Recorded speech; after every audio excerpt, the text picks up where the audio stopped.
አንዳንድ ጊዜ አንድ ዘመን እውነት የሆኑ ሐሳቦች ደግሞ ሌላ ዘመን ሲመጣ ኋላ ቀር ንግርቶች ይሆናሉ። እነዚህ ዘመን ያለፈባቸው ሐሳቦች ዘመን ባላለፈባቸው ሰዎች በሚገርም ሁኔታ ተተግብረው ሲታዩና ሆነው ሲሰሙ ማስገረማቸው አይቀርም። ለወትሮ ጥቁር ደም ይሉት ከትውልድ ወደ ትውልድ በንግርት የሚተላለፍ ከዓመት ዓመት እንዲሆኑ እንዲያ ተደርጎ ተብሎ የሚወሳ የበቀል ተግባር ነበር። ሀገር ተረባርቦ አይጠቅምም አይበጅም ብሎ ዘመናዊና በሰለጠነ እውነት ቀየረና ዛሬ የጥቁር ደም በቀል ብዙም አይደመጥም። ምንም እንኳን የበደለና የተከፋ ቢኖር ጉዳቱን የሚክስ በደሉን የሚያነጻ ሕግ አለና እውነትን ገልጦ ለሕግ አሳይቶ መካስ በበደለም ላይ ማስፈረድ ይቻላል። ይሁን እንጂ ያረጁና ያፈጁ ተግባራት ብለን ተውናቸው ብንልም ዛሬም ቢሆን አይነትና መጠናቸው ቢቀንስም ጭራሽ አይፈጸሙም ብሎ ለመናገር ያስቸግራል። በተለይ ወላጅ ልጆቹን መልካሙን ደጉን ሊያወሳ ሲገባ የፈሰሰ ይታፈስ ይመስል በሕፃናት ነጭ አእምሮ ላይ የሚቀረጹና የሚጥሉ የማይሽሩ ጠባሳዎች እንዲሁም ሳያስቡት የሚያወርሱት የጥቁር ደም ስጦታ አድሮ ውሎ እጅ እግር ያወጣና በጉዳይ ውስጥ ያልነበሩትን ለጉዳት ብሎም ለሞት የሚዳርግበት ጊዜ ጥቂት አይደለም። እናም ስንቶቻችንን ያለፈ የእኛን ችግር ለልጆቻችን አውርሰን በንጹሕ ልባቸው ላይ ቂም ዘርተን ቂም የምናበቅለው? በድንግል የሕፃናት አእምሮ ላይ የዘራነው የበቀል ዘርም ፍሬ አፍርቶ ኋላ መከራን ቢያበቅል የምንወቅሰው ዘሪውን ነው ተዘሪውን። አባባላችንን በማስረጃ አስደግፈን ዘር ለሚዘራው ወላጅ መልእክትን ለማስተላለፍ ፈልገን ነው በመግቢያችን ላይ ስለ ጥቁር ደም ጥቂት ማለታችን። ሟችና ገዳይ በወጣትነት ዕድሜ ላይ ይገኛሉ። የፖሊስ የምርመራ መዝገብ እንደገለጸው ገዳይ ያደገው የሟች ቤተሰቦች አያቱን እንደገደሉበት እየተነገረው ነበር። እናም በልጅነቱ ሲነገረው ያደገው የበቀል ወግ ነፍስ እያወቀና ጡንቻ እያፈረጠመ ሲመጣ የአያቱ ገዳይ ተብለው በተነገረው ቤተሰብ ላይ የአያቱን ደም የሚበቀልበትን ቀን ሲያስብ ሲያወጣና ሲያወርድ ቆይቷል። የአያቱ በሰዎች መገደል ግን ከንግርት ያለፈ ተጨባጭ ማስረጃ የለውም።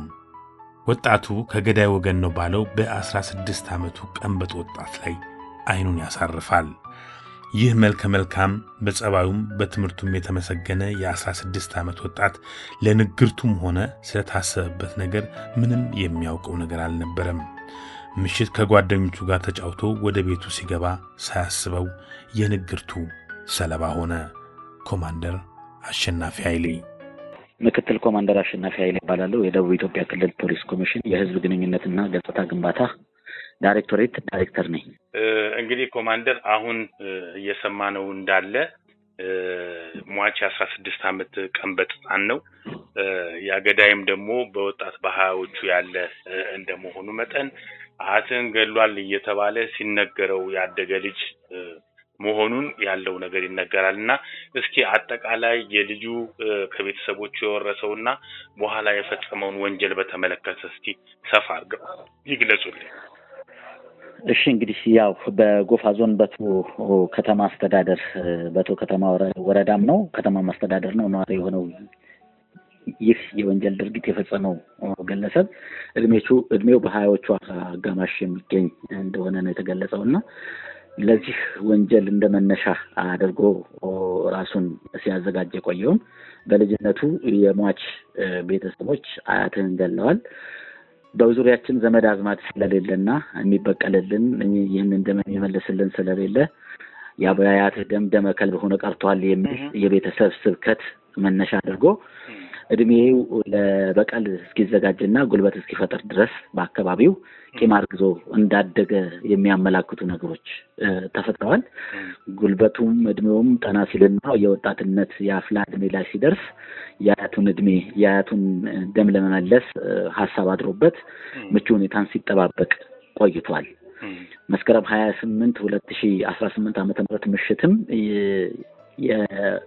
አያቱ ገዳይ ናቸው ብሎ የሚጠረጥራቸው ቤተሰቦች ልጅ የሆነ የ16 ዓመት ወጣት በከተማው ከጓደኞቹ ጋር አምሽቶ ወደ ቤቱ ሲመለስ ሲያይ ያን ነገር ዛሬ በቀል ለማሳረፍበትና የአያቴ እንደመበቀልበት ምቹ ቀን ነው በሚል ወስኖ ወደ ቤት በመመለስ የሚቆርጥበት ስለታማ ነገር ይዞ በመምጣት ምንም ሳያውቅ ከጓደኞቹ ጋር አምሽቶ ወደ ቤቱ የሚመለሰውን የ16 ዓመት ልጅ በስለት በዘግናኝ በሆነና አሰቃቂ በሆነ ሁኔታ አንገቱና ትከሻው ላይ በመቁረጥ ህይወቱን እንዲያልፍ አድርጓል ማለት ነው። እንግዲህ ይህ የወንጀል ድርጊት ከተፈጸመ በኋላ ከአካባቢው ለመሰወር ቢሞክርም ይህንን የወንጀል ድርጊት የተመለከቱ የአካባቢ ነዋሪዎች ባሰሙት ጩኸትና እንዲሁም ግለሰቡን ለመያዝ በተደረገ ትብብር ፖሊስ ደርሶ ይህን ግለሰብ በቁጥጥር ስር አውሎታል ማለት ነው። የወንጀል ምርመራው መዝገቡም እንደሚያስረዳው ግለሰቡ ከዓመታት በፊት አያትህን የገደሉት የዚያ ቤተሰብ አባላት ናቸው የሚል ነገር እየተነገረውና እሱም ይህ መበቀል የምችልበት እድሜ ላይ ነኝ ያለሁት ብሎ ባሰበበት ሰዓት ይህንን ወንጀል መፈጸሙን በሰውና በሰነድ ማስረጃ እንዲሁም በሕክምና አደራጅቶ ለከተማው ለአቃቤ ሕግ ያቀርባል። ወንጀሉ እጅግ ዘግናኝና በጣም ከፍተኛ ስለሆነ የአቃቤ ሕግም የምርመራ መዝገቡን ከተደራጀና የደረሰውን ካየ በኋላ በዞኑ ከፍተኛ ፍርድ ቤት ጉዳዩ እንዲታይ ተደርጓል ማለት ነው። የዞኑ ከፍተኛ ፍርድ ቤትም የዚህን የወንጀል ክስ ሂደቱን ሲመለከት ከማህበረሰብ ያፈነገጠና እጅግ ዘግናኝ የሆነ የአገዳደል መንገድ የተጠቀመና በአካባቢው ማህበረሰብ የተወገዘና የማይደገፍ የወንጀል ድርጊት በመሆኑ በጥንቃቄ ሲመረምር ቆይቷል ማለት ነው ለወራት። በዚህም በሟች ወይንም በአቃቤ ሕግ የደረሰውን የክስ መዝገብ ሙሉ በሙሉ የተሟላና አስረጂዎችም ምስክሮችም በአግባቡ ያስረዱ መሆኑንና የቀረቡ ሰነዶችም የወንጀል ድርጊቱን ግለሰቡ ስለመፈጸሙ በሚገባ የሚያስረዱ በመሆናቸው እንዲከላከል ብይን ቢሰጥም ተከላካዮችን አቅርበዋል። የተከላከሉ ሰዎችም የቀረበውን የወንጀል ክስ በሚገባ መከላከል ባለመቻላቸው ጥፋተኛ በማለት መጋቢት 17 2018 ዓ.ም በዋለው የወንጀል ችሎት ይህ ተከሳሽ ለሌላው አስተማሪ ይሆናል፣ እሱንም ከሰራው ድርጊት ጋራ ይመጥናል የሚል የ25 ዓመት ጽኑ እስራት አስተላልፎበታል። እንዳጠቃላይ በዛ አካባቢ ለወራት የቆየው የክስ መዝገብም በዚህ መንገድ ማጠቃለያውን አግኝቶ መዝገቡም ወደ መዝገብ ቤት ተመልሷል። ነገር ግን ይህ ገዳይ በቀል ብሎ ይሁንም አይሁንም ያለፈን ታሪክ አስቦ ገና ሰርቶ ሮጦ ባልጠገበበት ሰዓት ራሱን የሕግ ተጠያቂ በማድረግ የአይምሮ ጸጸትን በሚያተርፍ መልኩ ወደ ማረሚያ ገብቶ ቀሪ ዘመኑን እንግዲህ በዚያ የሚያጠናቅቅበት እድል እንዲፈጠር በራሱ እጅ አድርጓል ማለት ነው። ሟቹ በጣም የሚያሳዝንና ወጣት 16 ዓመት ልጅ ነው። ምናልባት ይሄ የተፈጠረውን ነገር ላያቅም ሰምቶም ላያቅ ይችላል። በዚህ አጋጣሚ ነው እንግዲህ እንደዚህ የሆነውና አጠቃላይ የሟቹ ሁኔታ ምን ይመስላል? ሟች ተማሪ ነው። በከተማ ውስጥ ተማሪ ነው። ያው ከቤተሰቦቹ ጋር የሚኖርና ገና በልጅነቱ ሁሉንም ነገር እንደ ጓደኞቹ ጨዋታ ሮጦም ያልጠገበ ተጫውቶም ያልጨረሰና ሌላ ነገር የሚያስብበት እድሜ ክልል ውስጥ አይደለም። በቤተሰቦቹ ቁጥጥር ስር ያለ በትምህርት ቤትም ውስጥ ቢሆን መልካም ስነ ምግባር ያለውና በትምህርቱም የተሻለ እንደነበረ ያው በለቱ በዛ በፍርድ ቤት አካባቢ ያሉ የሟች ቤተሰቦች ነግረውናል። ይህንን የነገን ተስፋ ባጭር እንዲቀጭ ያደረገው ምክንያቱን ስንገመግም ግን በየትኛው መንገድ ተቀባይነት የሌለውና ሊወገዝ የሚገባው ነው። ምናልባት አያቱ ስለመሞታቸው ስለ ታሪኩም ማያውቅ ልጅ ሊሆን ይችላል እኮ ይሄ ሟቹ ፈጽሞ ላያውቅም ይችላል። እንግዲህ በሱ ደረጃ ላይ የሚታወቅ ነገር የለም። ቢኖር ኖርና ሰው በዚህ በቀል ይፈልገናል የሚል ግምት ቢኖረው ምናልባትም ራሱን የመጠበቅና የመጠንቀቅ ነገሮች ሊኖሩ ይችሉ ነበር። ከመረጃው ጋር ምንም የተያያዘ ነገር የሚያውቀው ነገርም ላይኖር የሚችልበት አግባብ ነው ያለው። ይሄ እንግዲህ ምንም በማያውቁ ወጣቶች መካከል ንግርት ነው። እንደ ወላጅ ለልጆቹ ጥሩ ነገር ማስተላለፍ ሲገባው ቢሆንም ባይሆንም እንደዚህ ነገር እየተነገረ የሚያድግ ልጅ እንደዚህ በቀለኛና ወንጀለኛ ሊሆን ይችላል ተብሎ ይገመታልና አጠቃላይ በዚህ ቤተሰብ ለልጁ ማድረግ ባለበት ጉዳይ ላይ እስከዚህ ወንጀል መነሻነት ምን ይላል?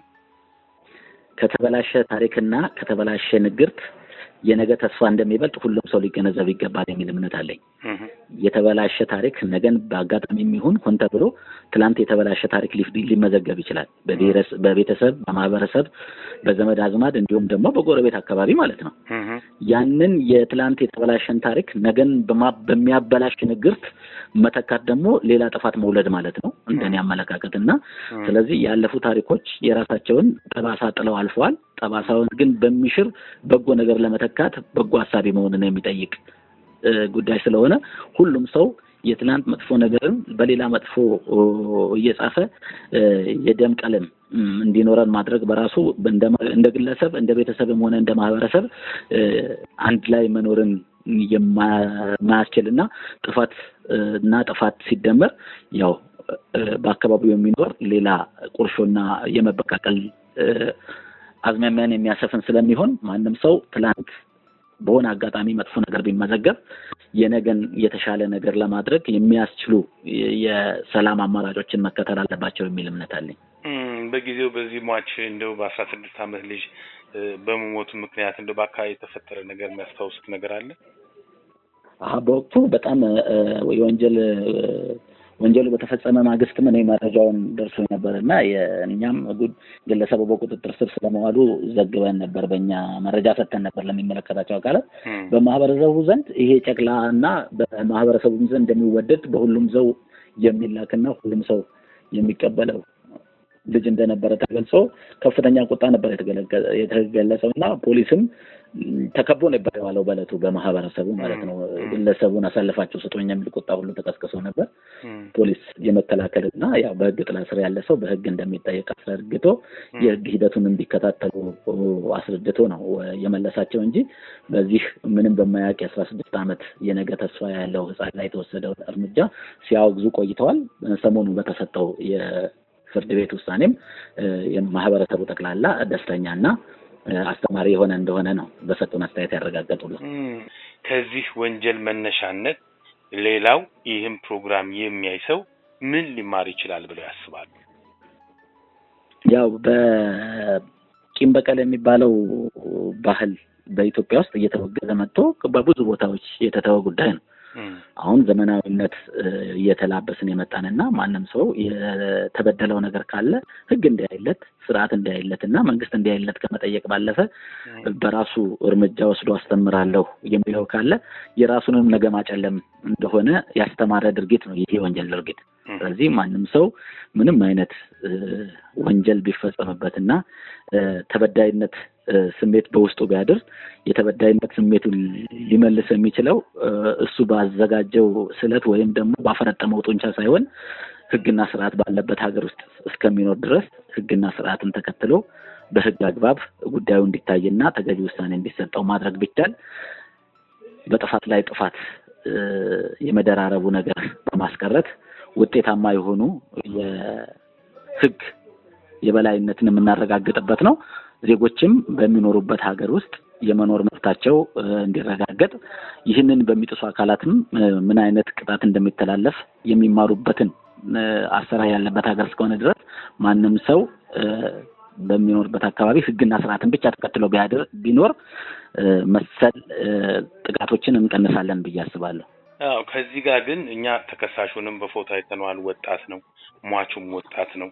በማይሆን ንግርት አንዱን ለሞት አንዱን ለስር ማንም አትራፊ አይደለም ከዚህ ጉዳይ ላይና ወጣቶች የሚሰሙትን ንግርት ምናምን በትክክለኛው ነገር እንዳሉት በመመለስ በኩል የራሳቸው ድርሻ ይኖራቸዋል። ቤተሰብም አካባቢም ማህበረሰብ ለልጁ ደና ነገር ማውረስ ነው እንጂ እንደዚህ አይነት የቆየ ቁርሾን የሚያበረታታና በቀጣይ ይሄ ልጅ እንግዲህ ቅድም እንደገለጹት እርሶ 25 ዓመት ከእድሜው ላይ ጨመረ ማለት ነው። ሲወጣ ምን ያህል ሆኖ እንደሚወጣ አይታወቅም። ይሄ 16 ዓመት ልጅ አገር ገንቢ ቤተሰብ አስተዳዳሪ ለሀገር የሚጠቅም ልጅ ሊሆን ይችላልና ትርፉ የማን ነው በእንደዚህ አይነት ጉዳይ?